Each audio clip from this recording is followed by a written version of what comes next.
Hello दोस्तों, स्वागत है आप सभी का हमारे टीजीडी क्लासेज में। मैं गोविंदा सर। आज हम लोग पढ़ेंगे 10th क्लास की बायोलॉजी, जिसमें हम लोग पहला चैप्टर पढ़ेंगे जैव प्रक्रम का ऑब्जेक्टिव। बहुत ऐसे बच्चे कमेंट्स आ रहे हैं सर हमको सीरीज वाइज ऑब्जेक्टिव पढ़ा दीजिए, हमको बड़ी दिक्कत हो रही है। तो मैं आपसे बता दे रहा हूँ कि 10th क्लास के सभी विषय को डिटेल्स वाइज जो है सभी ऑब्जेक्टिव हमारे पास मिलेंगे पूरे हमारे चैनल पे।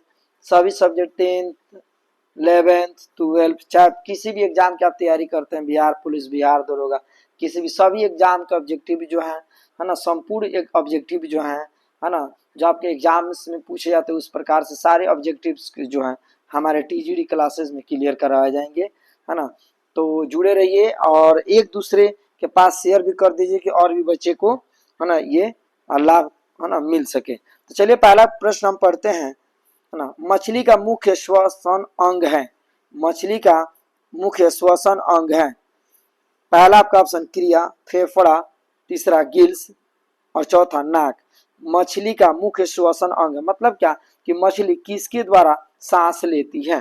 तो मछली आपको बता दूं गिल्स जो होती हैं, जिसे गल्फर कहा जाता है, इनकी मछली जो है गिल्स के द्वारा, जो गिल्स पट्टिकाएं जो होती हैं दो, उसी के द्वारा क्या करती है, सांस लेती है। पहला ऑप्शन आपका आंसर क्या हो जाएगा, सी नंबर। ठीक है, चलिए अगला प्रश्न पढ़ते हैं। वह प्रक्रम जिसके द्वारा शरीर में ऊर्जा का उत्पादन होता है वह क्या कहलाता है। वह प्रक्रम जिसके द्वारा शरीर में ऊर्जा का उत्पादन होता है उसे क्या कहते हैं। पहला ऑप्शन श्वसन, दूसरा पोषण, तीसरा उत्सर्जन, चौथा है ना उत्जननशीलता। उत्जननशीलता, उत्जननशीलता। ठीक है, उत्जननशीलता। तो चलिए मैं आपको फिर से बता दूं, है कि नहीं। तो इसका ऑप्शन जो है आपका श्वसन, पोषण, उत्सर्जन, उत्जननशीलता। तो इसका ऑप्शन हो गया पहला श्वसन, यानी कि वह प्रक्रिया जिसके द्वारा शरीर में ऊर्जा का उत्पादन होता है, किसके द्वारा, श्वसन के द्वारा। तो श्वसन, ठीक है, यानी कि पहला ऑप्शन आपका सही है। चलिए तीसरा प्रश्न की ओर बढ़ते हैं। पाचन की क्रिया पूर्ण होती है। पाचन की क्रिया पूर्ण होती है। पहला ऑप्शन अग्नाशय में, बड़ी आंत में, तीसरा छोटी आंत में, चौथा ग्रास नली में। पाचन की क्रिया पूर्ण कहाँ होती है, जैसे कोई भी मनुष्य अगर कुछ भी ग्रहण करता है, कुछ भी खाता है, तो उसकी पाचन किस स्थान पे, किस जगह पे होती है, शरीर के किस जगह में होती है। तो आपको मैं बता दूं, है ना, ये option number C, option number C, यानी कि छोटी आंत में। इसमें होती है ऑप्शन नंबर सी, छोटी आंत में। चलिए अगला प्रश्न हम लोग पढ़ते हैं। छोटी आंत की दीवार में पाई जाने वाली ग्रंथियों को स्रोतराव की क्या कहते हैं। छोटी आंत की दीवार में पाई जाने वाली ग्रंथियों को स्रोतराव को क्या कहते हैं। पहला ऑप्शन है ना आंत्रस, दूसरा गया शक, है ना शकस एंटीरिक्स, तीसरा ए और बी दोनों, चौथा जठरस। तो मैं आपको बता दूं पहला और दूसरा ऑप्शन क्या है, बिल्कुल सही है। पहला और दूसरा ऑप्शन क्या है, बिल्कुल सही है, यानी कि इसका आंसर क्या होगा, ए और बी दोनों, यानी कि सी आंसर क्या होगा, सी आंसर होगा। क्या होगा, सी आंसर होगा। चलिए पढ़ते हैं हम अगले प्रश्न की ओर, है ना। आपको मैं बता दूं चार प्रश्न जो बताया था मैंने, अब मैं आपको प्रश्न संख्या 5 की तरफ बढ़ते हैं, है ना।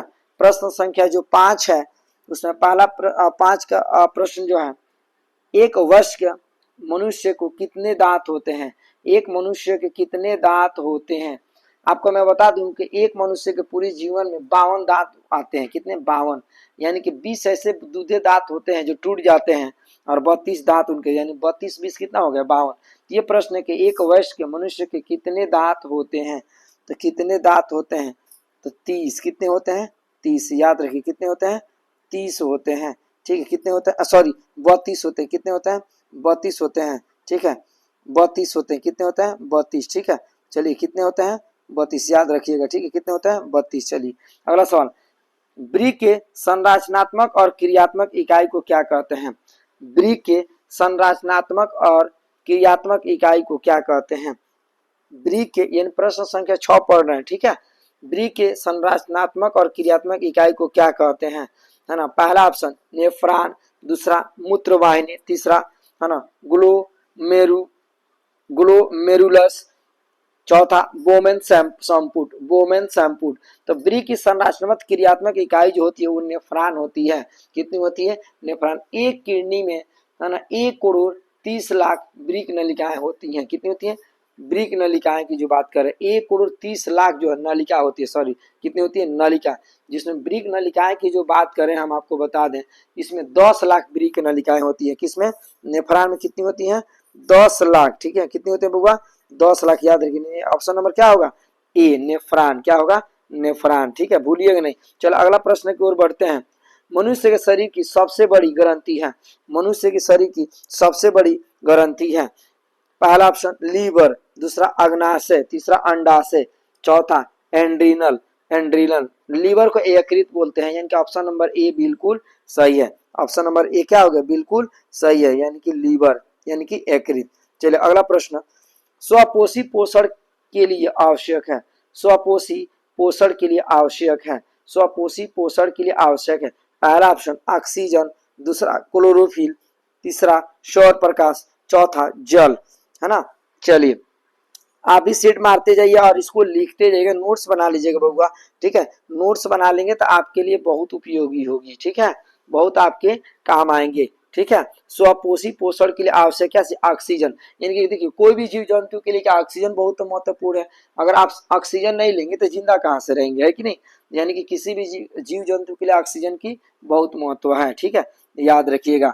ठीक है, भूलिएगा नहीं और शेयर करते जाइए बउआ, शेयर करते जाइए। यानी 8 का ए आंसर, 8 का ए। चलिए अगला प्रश्न पढ़ते हैं। कौन सी क्रिया सभी जीवों के लिए अनिवार्य है? कौन सी क्रिया सभी जीवों के लिए अनिवार्य है? तो प्रकाश संश्लेषण, पहला ऑप्शन क्या हो गया? प्रकाश संश्लेषण, है ना। दूसरा हो गया वाष्प उत्सर्जन, वाष्प उत्सर्जन, तीसरा श्वसन, तीसरा श्वसन, चौथा चलन। क्या चीज? चलन, चौथा। तो कौन सी क्रिया सभी जीवों के लिए अनिवार्य है? तो श्वसन, सांस लेना छोड़ने क्रिया क्या होती है? श्वसन कहा जाता है। क्या कहा जाता है? श्वसन। ठीक है, क्या कहा जाता है बउआ? श्वसन, भूलिएगा नहीं। ठीक है, क्या कहा जाता है? श्वसन। ठीक है, चलिए श्वसन। ठीक है, चलिए प्रश्न संख्या हम कितना तक बढ़े थे? तो प्रश्न संख्या हम लोग पढ़े थे 9 तक। कितना? 9। ठीक है, भूलिएगा नहीं बउआ, पहले आपको बता दे रहे हैं। इनका ऑप्शन नंबर क्या चीज? सी। क्या चीज? सी। चलिए अगला प्रश्न। ठीक है, मैग्नीशियम पाया जाता है, मैग्नीशियम पाया जाता है क्लोरोफिल में, लाल रक्त कण में, लाल रक्त कण में, तीसरा वर्णी लवण में, चौथा श्वेत रक्त कण में, श्वेत रक्त कण में। तो पहला ऑप्शन हो जाएगा क्लोरोफिल में। मैग्नीशियम किसमें पाया जाता है? क्लोरोफिल में। याद रखिएगा, भूलेगा नहीं बउआ, पहले बता दे रहे हैं किसमें पाया जाता है? 10 का ए, 10 का ए क्लोरोफिल, है कि नहीं। चलिए अगला प्रश्न, प्रश्न संख्या 11। 11 की जो बात कर रहे हैं, मानव हृदय में पाए जाते हैं, मानव हृदय में पाए जाते हैं, मानव हृदय में पाए जाते हैं। पहला ऑप्शन 3 बेस में, दूसरा 2 बेस में, तीसरा ऑप्शन यानी कि सी ऑप्शन 4 बेस में, डी ऑप्शन 5 बेस में। तो याद रखिएगा 4 बेस में पाए जाते हैं। कितने पाए जाते हैं बउआ? है ना, याद रखिए कितने? 4। ठीक है, कितना? 4 बेस में पाए जाते हैं, यानी 11 के सी आंसर। चलिए 12 नंबर सवाल, निम्नलिखित में कौन सा उत्सर्जी अंग है? निम्नलिखित में कौन सा उत्सर्जी अंग है ना। निम्नलिखित में कौन सा उत्सर्जी अंग है? तो पहला ऑप्शन है यानी कि option A brick, option B अग्नाशय, ऑप्शन सी आंख, चौथा इनमें से कोई नहीं, चौथा इनमें से कोई। निम्नलिखित में कौन सा उत्सर्जी अंग है? तो उत्सर्जी अंग जो आपको बता दे ब्रिक है। क्या है? ब्रिक होता है। क्या होता है? ब्रिक। ठीक है, ब्रिक, याद रखिए। चलिए अगला प्रश्न पढ़ते हैं, है कि नहीं। प्रश्न संख्या 13। स्टोमाटा पौधों के किस अंग में पाया जाता है? स्टोमाटा पौधे के किस अंग में पाया जाता है? बाबू शेयर करते रहिए एक दूसरे के पास, ताकि और भी बच्चे को लाभ मिल सके। पूरे सिलेक्टेड प्रश्न हम आप लोग के लिए लेके आए हैं, ताकि आपके एग्जाम के लिए काफी उपयोगी हो। और हम चैप्टर वाइज पूरी ऑब्जेक्टिव क्वेश्चन को कवर कराएंगे, चाहे आप किसी भी एग्जाम की तैयारी क्यों ना करते हो, जैसे 9th 10th 11th 12th या बिहार पुलिस या बिहार दरोगा या रेलवे या ETC, किसी भी एग्जाम की आप तैयारी करते हैं, सभी एग्जाम के जो संबंधित प्रश्न जो है आपके सीरीज वाइज मिलेंगे, पूरी चैप्टर वाइज मिलेंगे। आप नोट्स बनाइए, और ऑफलाइन ऑनलाइन दोनों माध्यम से आपको जो है हमारे यहाँ सेवा उपलब्ध है। ऑफलाइन की बात करें तो टॉप 10 क्लासेस गोपालगंज जो है, यहाँ पे हमारे ऑफलाइन में बिहार पुलिस या अन्य एग्जाम की जो तैयारी चलती है सर्विस से संबंधित, जो उसको बिल्कुल फ्री में पढ़ाया जाता है, उससे कोई भी पैसे नहीं दिए जाते हैं कि नहीं। तो चलिए इसको शेयर करते रहिए, ताकि और भी बच्चे को लाभ मिल सके।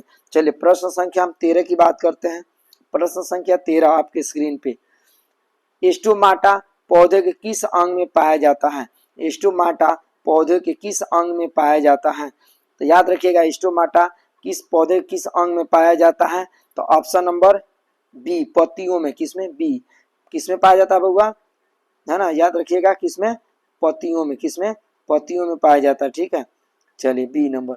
चलिए सवाल नंबर 13 की बात करते हैं। ठीक है, सवाल नंबर कितना? 13। चलिए सवाल नंबर 13 पढ़ते हैं। कूटपात किसमें पाया जाता है? कूटपात किसमें पाया जाता है? प्रश्न संख्या 14 की बात कर रहे हैं। कूटपात किसमें पाया जाता है? तो याद रखिए कूटपात की जो बात कर रहे हैं, पैरामीशियम, है ना, यूग्लिना, अमीबा और इनमें से कोई नहीं। तो कूटपात किसमें पाया जाता है? तो अमीबा में। वही अमीबा की बात करें जो कूटपात के द्वारा क्या करता है? भोजन ग्रहण करता है। अमीबा किसके द्वारा भोजन करता है? तो कूटपात के द्वारा भोजन ग्रहण करता है। ठीक है, याद रखिएगा, भूलिएगा नहीं बउआ। यानी कि इसका ऑप्शन नंबर आपका क्या हो जाएगा? सी। क्या हो जाएगा? सी। चलिए अगला सवाल। स्वपोषी पोषण के लिए आवश्यक है। स्वपोषी पोषण के लिए आवश्यक है। स्वपोषी पोषण के लिए आवश्यक है। पहला ऑप्शन क्लोरोफिल, दूसरा कार्बन डाइऑक्साइड या जल, है ना, तीसरा सूर्य का प्रकाश, चौथा इनमें से सभी। चौथा इनमें से सभी। तो आपको मैं बता दूं स्वपोषी पोषण के लिए आवश्यक है क्लोरोफिल भी आवश्यक। वही स्वपोषी की बात हम कर रहे हैं जो कि वैसा जीव जो अपना भोजन, है ना, वैसा जीव जंतु जो अपना भोजन स्वयं बनाए, यानी कि जैसे पेड़ पौधा। तो पेड़ पौधे के लिए क्या क्या आवश्यक है? तो क्लोरोफिल चाहिए जिसमें पत्ती क्या होती है? हरा होती है ना। कार्बन डाइऑक्साइड या जल, CO2 या जल की आवश्यकता है, और सूर्य का प्रकाश की आवश्यकता है। तो क्या होगा ऑप्शन नंबर डी, यानी कि इनमें से सभी। इनमें से सभी। ठीक है, याद रखिएगा ऑप्शन नंबर डी। चलिए अगला प्रश्न पढ़ते हैं। प्रश्न संख्या 16। इनमें कौन प्रकाश संश्लेषी अंग है? इनमें कौन प्रकाश संश्लेषी अंग है? इनमें कौन प्रकाश संश्लेषी अंग है? भूलिएगा नहीं। तो ऑप्शन नंबर ए पत्ती, दूसरा स्टोमा, तीसरा ग्राना, चौथा हरित लौक। प्रश्न संख्या 16 की जो बात कर रहे हैं, है ना, पत्ती, स्टोमा, ग्राना और हरित लौक। तो याद रखें ऑप्शन नंबर ए यानी पत्ती। क्या होगा? Option number A. ठीक है, ऑप्शन नंबर ए। ठीक है, पत्ती। चलिए अगला प्रश्न। खुला परिसंचरण तंत्र किस में पाया जाता है? खुला परिसंचरण तंत्र किस में पाया जाता है?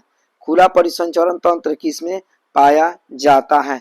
याद रखिए खुला परिसंचरण तंत्र किस में पाया जाता है? पहला ऑप्शन मनुष्य, पहला ऑप्शन मनुष्य, है ना, दूसरा, है ना, कॉकरोच में, तीसरा घोड़ा में, चौथा ऊंट में। खुला परिसंचरण तंत्र किस में पाया जाता है ना। तो याद रखिएगा कॉकरोच जो होता है ना, कॉकरोच, है ना, कॉकरोच में क्या आता है? खुला परिसंचरण, है ना, पाया जाता है। याद रखिएगा, यानी option number B. Option number B. ठीक है, भूलिएगा नहीं, पहले बता दे रहे हैं। चलिए आगे पढ़ते हैं, है ना। अगला सवाल 18 नंबर प्रश्न। प्रकाश संश्लेषी अंगक है। प्रकाश संश्लेषी अंगक है पत्ती, हरित लवक, क्लोरोफिल और क्लोरोप्लास्ट। प्रकाश संश्लेषी अंगक है। तो याद रखिएगा इसका ऑप्शन नंबर बी बिल्कुल सही है, यानी कि हरित लवक। क्या होगा? हरित लवक। Option number B. ठीक है, चलिए अगला प्रश्न पढ़ते हैं। प्रश्न संख्या 19। पादप में फ्लोएम संवाहक होता है। पादप में फ्लोएम संवाहक होता है। पादप में फ्लोएम संवाहक होता है। पहला ऑप्शन भोजन, दूसरा कार्बन डाइऑक्साइड, तीसरा जल, चौथा अमीनो अम्ल। चौथा अमीनो अम्ल। ठीक है, तो ऑप्शन नंबर ए भोजन। क्या होगा? ऑप्शन नंबर ए भोजन। याद रखिएगा, भूलिएगा नहीं, भोजन। क्या होगा? ऑप्शन नंबर ए भोजन। पादप में फ्लोएम, वही फ्लोएम की हम आपको बात बता दें जो कि खाद्य पदार्थ को नीचे से ऊपर की ओर लेके जाता है। क्या करता है? नीचे से ऊपर की ओर। याद रखिएगा, यानी कि देखो पादप में दो रूप, एक होता है जाइलम, एक होता है फ्लोएम। तो जाइलम की कोशिका क्या होती है? मृत होती है। जाइलम की जो बात कर रहे हैं याद रखिएगा, जाइलम की कोशिका क्या होती है? मृत होती है। ठीक है, भूलिएगा नहीं। ठीक है, जाइलम, जाइलम की कोशिका क्या होती है? जाइलम क्या होती है? कोशिका मृत होती है। क्या होती है? मृत होती है। ठीक है, भूलिएगा नहीं। लेकिन इसका आपका बता दूं मैं कि फ्लोएम कोशिका क्या होती है? जीवित होती है। जाइलम जो होता है ना, खाद्य पदार्थ को केवल नीचे से ऊपर लेके चला जाता है, लेकिन, है ना, फ्लोएम क्या करता है कि नीचे से ऊपर लेके जाता है, ऊपर से भी नीचे, यानी कि इसकी खाद्य पदार्थ का बहाव ऊपर और नीचे दोनों की तरफ होता है। याद रखिएगा बउआ, भूलिएगा नहीं। ठीक है, ठीक है, चलिए अगला प्रश्न आपको पढ़ते हैं। यानी कि खाद्य पदार्थ क्या करता है? भोजन। यानी कि 19 का क्या आता है आंसर, भोजन। क्या होता है, भोजन। ठीक है, भूलिएगा नहीं। ठीक है, चलिए अगला प्रश्न इसी बात पे बढ़ते हैं। चलिए प्रश्न संख्या 20 है ना, आपके स्क्रीन पे पूरा नोट्स बना लीजिए बबुआ। ठीक है, आपके एग्जाम के लिए बहुत, हम चैप्टर वाइज आपसे वादा की पूरी चैप्टर वाइज पढ़ाएंगे ऑब्जेक्टिव, चाहे फिजिक्स हो, केमिस्ट्री हो, बायो हो, मैथ हो, हिंदी हो, इंग्लिश हो, चाहे आप किसी भी एग्जाम की तैयारी करें, चाहे 9th 10th 11th 10th inter की बात करें, जैसे आर्ट्स की तैयारी करते हैं या साइंस की तैयारी करते हैं, सभी सब्जेक्ट की बात मैं कर रहा हूँ। सबको आपको मैं बिल्कुल ऑब्जेक्टिव चैप्टर वाइज मैं आपको है ना देने का कार्य करूंगा, बिल्कुल आपको ऑब्जेक्टिव है ना क्लियर कराने का कार्य करूंगा। आज से आपको चिंता फ्री हो जाए, नोट्स बनाए, काफी बढ़िया से तैयारी करें ताकि आपके एग्जाम के लिए बेहतर फायदा मिल सके, है कि नहीं। चलिए अगला प्रश्न संख्या 20, इनमें किसके द्वारा अमीबा में भोजन अंतग्रहण होता है ना। इनमें किसके द्वारा अमीबा में भोजन अंतग्रहण होता है। पहला ऑप्शन कूटपाद, दूसरा परिवहन, तीसरा भोजन रसदानी, चौथा केंद्रक। चौथा केंद्रक। इनमें किसके द्वारा भोजन अमीबा में है ना, अमीबा में भोजन अंतग्रहण होता है, याद रखिएगा। ठीक है, तो कूटपाद क्या होता है, कूटपाद याद रखिएगा, कूटपाद। ठीक है, वही कूटपाद जो कि भोजन अमीबा क्या करता है, कूटपाद के द्वारा भोजन ग्रहण करता है। चलिए प्रश्न संख्या 21 की बात करते हैं। मनुष्य के हृदय में कोष्ठों की संख्या होती है। मनुष्य के हृदय में कोष्ठों की संख्या होती है 2 3 4, केवल 1। मनुष्य में है ना क्या होती है, 2। मनुष्य के हृदय में कोष्ठों की संख्या कितनी होती है, 2। ठीक है, कितनी होती है बबुआ, 2 होती है। ठीक है, भूलिएगा नहीं। चलिए प्रश्न संख्या 22, रक्त का थक्का बनाने में सहायक होता है। रक्त की का थक्का बनाने में सहायक होता है। तो मैं रक्त की थक्का बनाने में सहायक की बात करता हूँ, विटामिन के जो होता है ना, विटामिन के काफी उपयोगी होता है। ठीक है, विटामिन के जो, ठीक है, तो चलिए उसमें तो संबंधित जो है, लेकिन यहाँ ऑप्शन में आपको बता दें। पहला रक्त, लाल रक्त कोशिका, लाल रक्त कोशिका। ठीक है, दूसरा श्वेत रक्त कोशिका, तीसरा रक्त बिंबाणु, चौथा इनमें से कोई नहीं। तो मैं आपको बता दूं इसका ऑप्शन नंबर सी बिल्कुल सही है, यानी रक्त बिंबाणु। चलिए अगला सवाल पढ़ते हैं, सवाल नंबर 23। ठीक है, सवाल नंबर कितना, 23।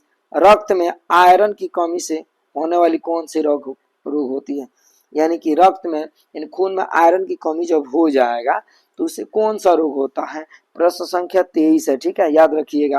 तो चलिए ऑप्शन नंबर आपको बता दें, पहला टीबी, दूसरा मधुमेह, तीसरा एनीमिया, चौथा उच्च रक्तचाप। क्या होगा आंसर, एनीमिया। क्या होगा आंसर, एनीमिया होगा। ठीक है, याद रखिएगा एनीमिया, जो कि सबसे ज्यादा बच्चों को होता है। ठीक है, बच्चों को होता है। चलिए प्रश्न संख्या 24, प्रश्न संख्या कितना, 24, भूलिएगा नहीं, पहले बता दे रहे हैं। चलिए शरीर में भोजन का पाचन किस प्रकार का अभिक्रिया है। शरीर में भोजन का पाचन किस प्रकार का अभिक्रिया है। शरीर में भोजन का पाचन किस प्रकार का अभिक्रिया, प्रश्न संख्या 24। ठीक है, पहला अवकरण, दूसरा आक्सीकरण, तीसरा उदासीकरण, चौथा विद्युत अपघटक।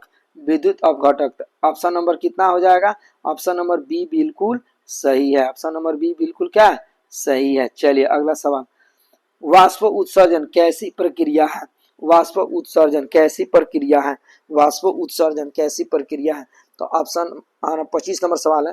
पहला ऑप्शन शारीरिक, पहला ऑप्शन क्या हो गया, शारीरिक, दूसरा भौतिक, तीसरा रासायनिक, चौथा प्राकृतिक। तो क्या होगा आंसर, भौतिक। क्या होगा बबुआ, भौतिक, भूलिएगा नहीं, क्या होगा, भौतिक। ठीक है, भौतिक होगा। चलिए क्वेश्चन नंबर 26, मानव हृदय का औसत प्रकुंचन दाब है। मानव हृदय का औसत प्रकुंचन दाब है लगभग। मानव हृदय का औसत प्रकुंचन दाब है लगभग। ठीक है, प्रश्न संख्या आपको बता दें 26 की बात कर रहे हैं। ठीक है, इसमें ऑप्शन पहला 120 mm Hg, दूसरा 150 mm Hg, दूसरा 90 mm Hg, चौथा इनमें से कोई। यानी मानव हृदय का औसत कितना होना चाहिए, 120 mm Hg होता है, 120 mm Hg, option number A. चलिए प्रश्न संख्या 27 की बात कर रहे हैं। ठीक है, देखिए खूब मन लगा के पढ़िए, क्योंकि हम टारगेट ले लिए हैं कि बिल्कुल सीरीज वाइज जो है आपको ऑब्जेक्टिव जो है आपके चैप्टर वाइज क्लियर कराएंगे। तो आप लोग एकदम टारगेट बना लीजिए कि इसका पूरा बढ़िया से नोट्स बनाइए और आपके एग्जाम के लिए बहुत उपयोगी है बाबू, बहुत उपयोगी है ना।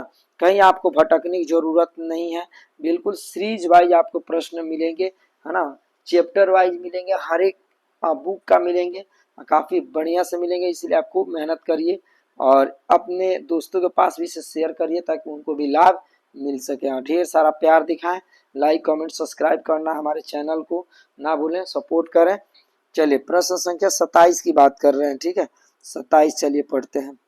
यूरिया रक्त में कहाँ प्रवेश करती है? यूरिया रक्त में कहाँ प्रवेश करती है? प्रश्न संख्या 27, यूरिया रक्त में कहाँ प्रवेश करती है? फेफड़ों से, यकृत से, श्वास नलिका से, वृक्क से। तो यूरिया कहाँ रक्त में प्रवेश करती है? तो यकृत, ठीक है। प्रश्न संख्या का 27 जो है ना, 27 का ऑप्शन नंबर बी यकृत, यकृत याद रखिए। चलिए अगला सवाल पढ़ते हैं 28 नंबर। 28 नंबर, पौधों में पाए जाने वाले गाढ़ा और दूधिया उत्सर्जित तरल पदार्थ को क्या कहते हैं? पौधों में पाए जाने वाले गाढ़ा और दूधिया उत्सर्जित तरल पदार्थ को क्या कहते हैं? पहला ऑप्शन लेटेक्स, दूसरा हो गया रेजिन, दूसरा हो गया गोंद, तीसरा हो गया टेनिन। तो देखिए पौधे, कुछ ऐसे पौधे होते हैं ना जिसमें गाढ़ा तरल दूधिया होते हैं, जिस दूध जैसे अकवन हो गए, है ना, कनैल का फूल हो गया, इसमें तोड़िएगा ना तो इसमें से दूध जैसे निकलते हैं, है कि नहीं। तो वो जो आपका कौन से पौधे होते हैं, इसमें सबसे बड़ी चीज आपको बता दो लेटेक्स। क्या होता है? लेटेक्स। ऑप्शन नंबर ए बिल्कुल सही है, ठीक है। चलिए प्रश्न संख्या 29 की बात करते हैं कि जठर ग्रंथि कहाँ पाई जाती है? जठर ग्रंथि कहाँ पाई जाती है? ऑप्शन नंबर, है ना, पहला आंख में, दूसरा अग्नाशय में, तीसरा यकृत में, चौथा अमाशय में, चौथा अमाशय में। याद रखिएगा जठर ग्रंथि कहाँ पाई जाती है? आंख में, अग्नाशय में, यकृत में और, है ना, और अमाशय में। तो क्या होगा आंसर? अमाशय में, यानी ऑप्शन नंबर क्या चीज? डी। याद रखिएगा ऑप्शन नंबर डी, भूलिएगा नहीं बाबू, ठीक है। चलिए प्रश्न संख्या 30, पायरुवेट के विखंडन से यह कार्बन डाइऑक्साइड जल तथा ऊर्जा देता है, यह क्रिया होती है। पायरुवेट के विखंडन से यह कार्बन डाइऑक्साइड जल तथा ऊर्जा देता है, जल तथा ऊर्जा देता है, यह क्रिया होती है। पहला ऑप्शन कोशिका, दूसरा माइटोकांड्रिया, तीसरा हरित लवक, चौथा केंद्रक। तो आपका ऑप्शन नंबर बी बिल्कुल सही है, माइटोकांड्रिया। क्या होगा आंसर? माइटोकांड्रिया, भूलिएगा नहीं, माइटोकांड्रिया। चलिए क्वेश्चन नंबर 31 की बात कर रहे हैं, 31, ठीक है। देखो आपको इसमें कम से कम 40-45 से 50 प्रश्न कराएंगे, बिल्कुल सीरीज वाइज प्रश्न लेके आए हैं ताकि आपको कभी भी दिक्कत ना बने, कोई भी समस्या ना बने। बिल्कुल सिलेक्टेड प्रश्न है जो कि आपके एग्जाम में, इसमें से बहुत ऐसे प्रश्न हैं जो कि बहुत बार पूछे गए हैं और बहुत ऐसे अलग अलग प्रकार से जो प्रश्न आपको इसमें से सेट किए हैं कि ताकि आपको आगे चल के कोई दिक्कत ना बने, ठीक है। तो आपके लिए हम इतनी मेहनत कर रहे हैं, तो आपका भी ये दायित्व बनता है कि आप इसको लाभ उठाएं और मेहनत करें, काफी तरक्की करें और अपने जीवन में ना काफी ज्यादा खुशियां लाएं, खूब मेहनत करें। हम आपके सपोर्ट में है ना, हम आपके जीवन को आगे ले जाने के कार्य करेंगे और कर रहे हैं। चलिए प्रश्न संख्या 31 की बात कर रहे हैं। रक्त में हल्के पीले रंग के चिपचिपे द्रव को क्या कहते हैं? रक्त में हल्के पीले रंग के चिपचिपे द्रव को क्या कहते हैं? प्लाज्मा कहते हैं। क्या कहते हैं बाबू? प्लाज्मा। वही प्लाज्मा जो सफेद होता है ना, कभी थोड़ा सा हल्का सा हाथ में कहीं खरोच आ जाती है, जिसे आप देखते हो वहां ब्लड आते रहता है, ठीक है। अब ब्लड आने के बाद धीरे से क्या होता है? रुक जाता है। आप देखोगे उसमें हल्का सा एक झिल्ली जैसा बन जाती है, उसी को प्लाज्मा कहा जाता है, ठीक है, एकदम झिल्ली से। और वो प्लाज्मा ना जमे ना तो समझ लो ना कि वो जो क्रियाएं जो होती है ना, ब्लड जो बाहर निकलने की क्रिया, वो नहीं रुक पाएगी, यानी विटामिन के खत्म हो जाएगा। और इसी कारण क्या होती है? प्लाज्मा बनती है। वही प्लाज्मा क्या करता है? उसको रोकने का काम करता है, ब्लड को रोकने का काम करता है, ठीक है। चलिए प्रश्न संख्या 32, प्रकाश संश्लेषण क्रिया में ऑक्सीजन बाहर निकलता है। प्रकाश संश्लेषण क्रिया में ऑक्सीजन बाहर निकलता है ना। प्रकाश संश्लेषण क्रिया में ऑक्सीजन क्या होता है? बाहर निकलता है। तो चलिए पहला ऑप्शन जल से, दूसरा कार्बन डाइऑक्साइड से, तीसरा ग्लूकोज से, तीसरा, है ना, डिक्टियोजोम, है ना, डिक्टियोजम से। यानी कि याद रखिएगा प्रकाश संश्लेषण क्रिया ऑक्सीजन कहाँ से बाहर निकलेगा? तो आपको आप आंसर बता दूं, ऑप्शन नंबर ए यानी जल से। किसके द्वारा? जल से। ठीक है, जल से। चलिए प्रश्न संख्या 33 की बात कर रहे हैं। प्रकाश संश्लेषण होता है, प्रकाश संश्लेषण होता है रात में, दिन में, रात दिन, सुबह शाम। प्रकाश संश्लेषण की क्रिया यानी कि कब होती है? तो याद रखिएगा, कभी भी प्रकाश संश्लेषण की जो क्रिया होगी ना, वो दिन में होती है। कब होती है? दिन में। ऑप्शन नंबर बी बिल्कुल सही है, बी बिल्कुल सही है। चलिए प्रश्न संख्या आपको है ना 34 की बात करते हैं। कौन से? 34। पौधों में वाष्प उत्सर्जन किस भाग में होता है? पौधों में वाष्प उत्सर्जन किस भाग में होता है? तो पौधों में वाष्प उत्सर्जन की जो बात करें किस भाग में होता है, तो चलिए पहला जड़, दूसरा तना, तीसरा पत्ता, चौथा फूल।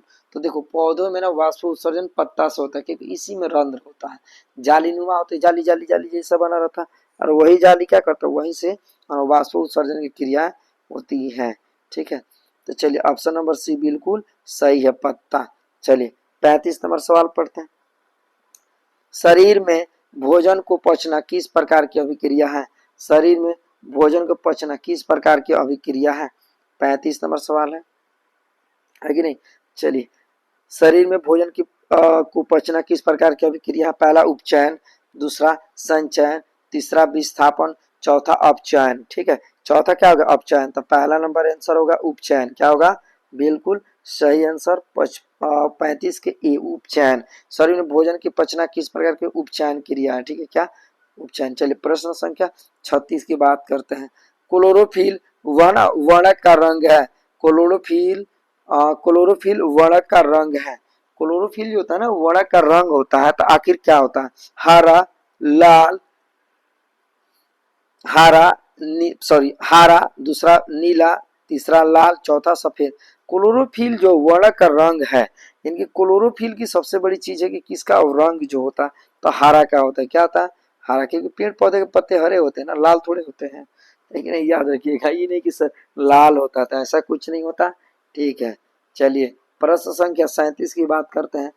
मनुष्य के सांस लेने और छोड़ने की क्रिया को क्या कहते हैं? मनुष्य के सांस लेने और छोड़ने की क्रिया को क्या कहते हैं? तो पहला ऑप्शन श्वासोच्छ्वास, दूसरा श्वसन, तीसरा निश्वास, चौथा उत्सर्जन। चौथा उत्सर्जन। ठीक है, तो याद रखिएगा श्वासोच्छ्वास होता है। क्या होता है? श्वासोच्छ्वास। पहला ऑप्शन बिल्कुल। वही श्वासोच्छ्वास में दो प्रकार के होते हैं, एक होता है प्रवास। क्या होता है?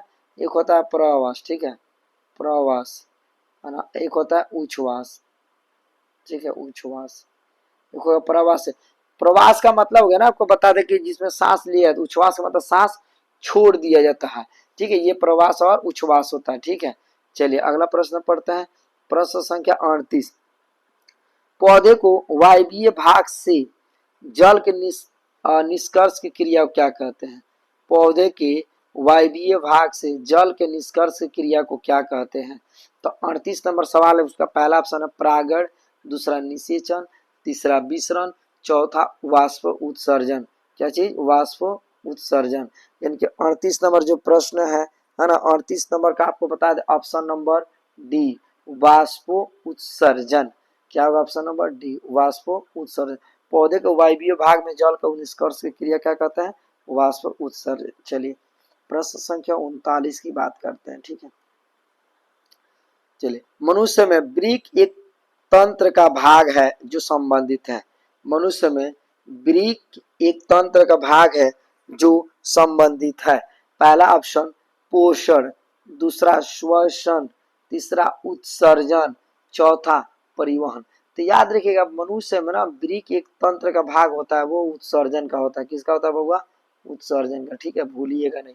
इनका ऑप्शन नंबर सी बिल्कुल सही है। चलिए प्रश्न संख्या हम 40 की बात करते हैं। किसकी बात करते हैं? 40। ठीक है, श्वसन क्रिया के दौरान कितनी प्रतिशत ऊर्जा ताप के रूप में है ना निष्कासित होती है? श्वसन के दौरान कितनी प्रतिशत है ना, श्वसन के है ना क्रिया के दौरान कितनी प्रतिशत ऊर्जा ताप के रूप में निष्कासित होती है? याद रखिएगा पहला ऑप्शन 40%, सॉरी पहला ऑप्शन 20%, दूसरा 40%, तीसरा 60%, चौथा 80%। तो पहला आंसर क्या होगा?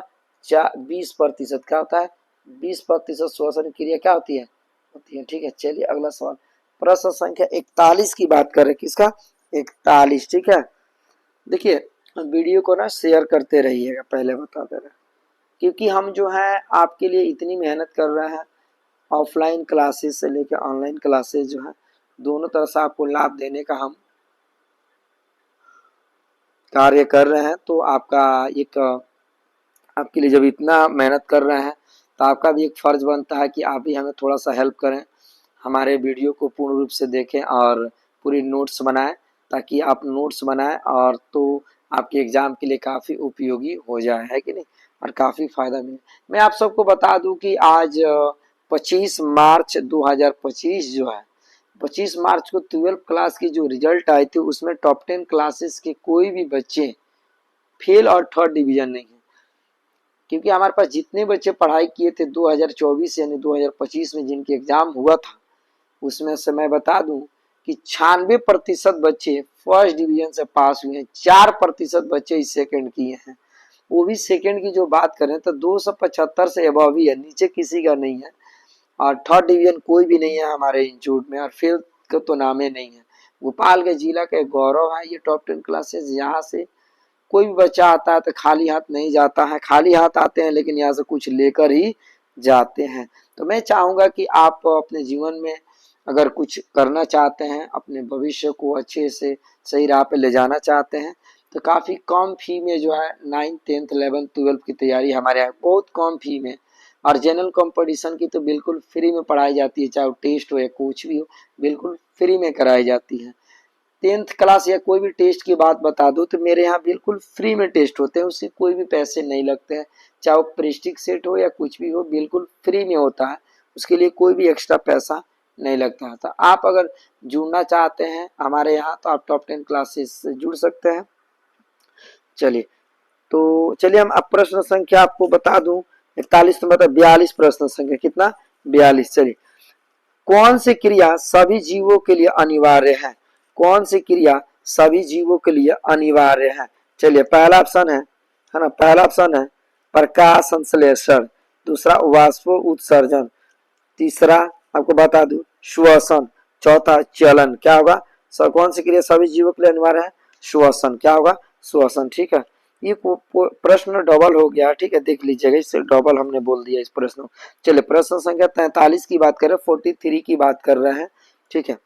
वह प्रक्रम जिसके द्वारा शरीर में ऊर्जा का उत्पादन होता है, वह प्रक्रम जिसके द्वारा शरीर में ऊर्जा का उत्पादन होता है, शरीर में ऊर्जा का उत्पादन होता है, ठीक है, याद रखिएगा। चलिए पहला ऑप्शन श्वसन, दूसरा पोषण, तीसरा उत्सर्जन, ठीक है, उत्सर्जन, चौथा है ना उत्जननशीलता, क्या हो गया, उत्जननशीलता। तो याद रखिएगा पहला आसन क्या होगा, श्वसन, क्या होगा, श्वसन। चलिए अगला क्या होगा आंसर, श्वसन। चलिए यानी कि 43 के ए नंबर, ठीक है। चलिए 43 के ए।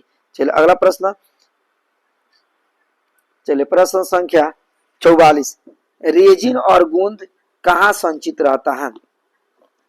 प्रश्न संख्या 44, रेजिन और गूंद कहाँ संचित रहता है। 44 नंबर सवाल है, फ्लोएम में, कॉन्टेक्स में, छाल में और पुराने जाइलम में। तो याद रखिएगा रेजिन और जो गूंद होता है ना वो पुराने जाइलम में कभी भी रहता है, यानी ऑप्शन नंबर डी बिल्कुल सही है ना। चलिए क्वेश्चन नंबर 45 की बात कर रहे हैं, ठीक है, 45, कवक में पोषण की कौन सी विधि होती है। कवक में पोषण की कौन सी विधि होती है, 45 नंबर प्रश्न है।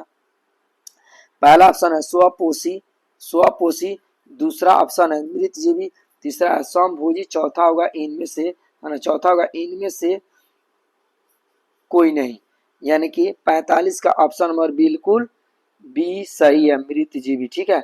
यानी मृतजीवी जो क्या होती है कि कवक के पोषण के मृतजीवी होती है ना, इसमें क्या होता है कि जीव जंतु जो होता है जानवरों जैसा भोजन करने की विधि करता है, मृतजीवी मरे हुए जीव जंतु को क्या करता है कि ग्रहण करता है। चलिए प्रश्न संख्या 46 की बात कर रहे हैं, ठीक है, 46 46, पौधों में गैसों के निष्कासन के लिए किस क्रिया का उपयोग होता है? पौधों में गैसों के निष्कासन के लिए किस क्रिया का उपयोग होता है? 46 नंबर प्रश्न का ऑप्शन जो है ना, प्राशरण, विसरण, तीसरा वाष्प उत्सर्जन, चौथा परिवहन। तो ऑप्शन नंबर 46 को मैं बता दूं तो ऑप्शन नंबर सी बिल्कुल सॉरी विसरण बिल्कुल सही है। विसरण यानी कि बी नंबर बिल्कुल सही है। चलिए 47 नंबर प्रश्न आपको मैं बताऊं, इथाइल अल्कोहल किस प्रकार के श्वसन में बनता है? इथाइल अल्कोहल किस प्रकार के श्वसन में बनता है? पहला ऑप्शन वायबीए, दूसरा अवायबीए, पहला वायबीए, दूसरा अवायबीए, तीसरा ए और बी दोनों, चौथा इनमें से कोई नहीं। तो एथाइल अल्कोहल है ना अवायबीए जो होती है श्वसन उसमें बनता है। किसमें? अवायबीए, यानी ऑप्शन नंबर बी बिल्कुल सही है। चलिए प्रश्न संख्या 47 की बात करें। कौन सा? 48। रक्षी कोशिकाएं पाई जाती हैं। रक्षी कोशिकाएं पाई जाती हैं। पहला ऑप्शन जड़ में, दूसरा पत्तियों में, तीसरा फूलों में, चौथा है ना, पहला ऑप्शन पक्षियों जड़ में, दूसरा पत्तियों में, दूसरा फूलों में, तीसरा है ना फलों में। किसमें? फलों में। ये फूल के जगह पर फल हो जाएगा। ठीक है, ऑप्शन मिला लीजिएगा।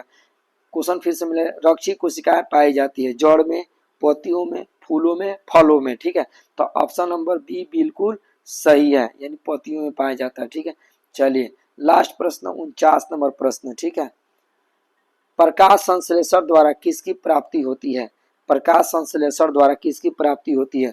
तो पहला ऑप्शन है वसा, दूसरा प्रोटीन, तीसरा ग्लूकोज, चौथा प्रकाश। तो आंसर नंबर क्या होगा आपका?